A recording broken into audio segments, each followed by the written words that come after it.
Hello အဝေးရောက်များသားတွေအတွက်အလွမ်းပြေလေးရိုက်ပြတာပေါ့နော်ဒီနေ့ကားဂိတ်ကနေပြီးတော့ပစ္စည်းယူပြီးပြန်လာလို့တတိယသွားတာနဲ့ပေါ့နော်ဒါလေးကတော့ AI တိုင်းဒေတာကြီးမြောင်မျိုးလိုက်လဲစွာကြိုးစိုးပါစိုင်းပုတ်လေးပါရှင်မြောင်မျိုးအဝင်လေးပါရှင်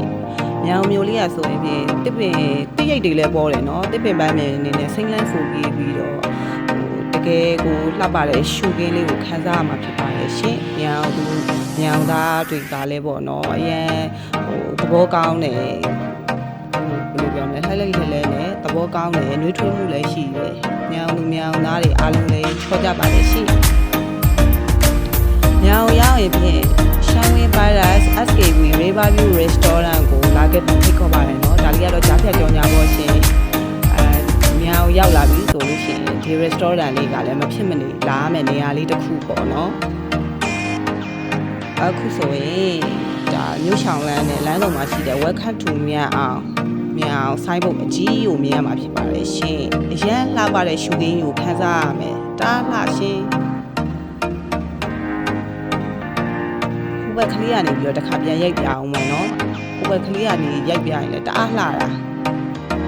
မြောင်ကအရင်တော့မြောင်နဲ့တခြားစီပဲအရင်တော့မြောင်လို့ပြောတော့အခုကမြောင်အောင်မြို့ရဲ့မြောင်မြို့ကဘလို့တိုးတက်ပြောင်းလဲမှုတွေရှိနေပြီလဲဆိုတာကိုအဝေးရောက်နေတဲ့မြောင်သားတွေသိစေချင်တာပေါ့နော်မြောင်ဘူးသေးတဲ့သူတွေလည်းမြောင်ကိုအလဲလာခဲ့ဖို့ဖိတ်ခေါ်ပါတယ်နော်မြောင်မှာဆိုရင်သမိုင်းဝင်စေတီတွေနဲ့သမိုင်းဝင်စေတီတွေလည်းရှိတယ်ပေါ့နော်အမှတ်တရရှောက်လဲရမယ့်နေရာလေးတွေလည်းပဲအခုကအများကြီးရှိပါတယ်လို့လမ်းမဆက်သွယ်ရေးရလည်းအရင်တော့မဟုတ်တော့ဘူးလမ်းမဆက်သွယ်ရေးရလည်းပဲအရင်တိုးတက်အောင်မြင်ပြီးတော့ကောင်းမွန်လာပြီပေါ့နော်အခုဆိုရင်တော့မျိုးတွေကိုရောက်ရှိနေပြီဖြစ်ပါတယ်ရှင်မျိုးတွေကိုတကယ်တော့ဈေးကိုသွားမှာဖျားပန်းဝယ်အောင်လေဒါမဲ့လည်းဈေးတဲ့ထီတော့ရိုက်မပြတော့ပါဘူးရှင်ဟုတ်မနိုင်ဈေးကိုမြင်နေရပါတယ်ရှင်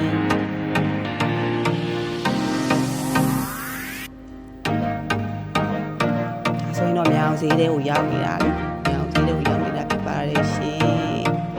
ထဲဝင်တဲ့ပုံလေးတော့ရိုက်မပြ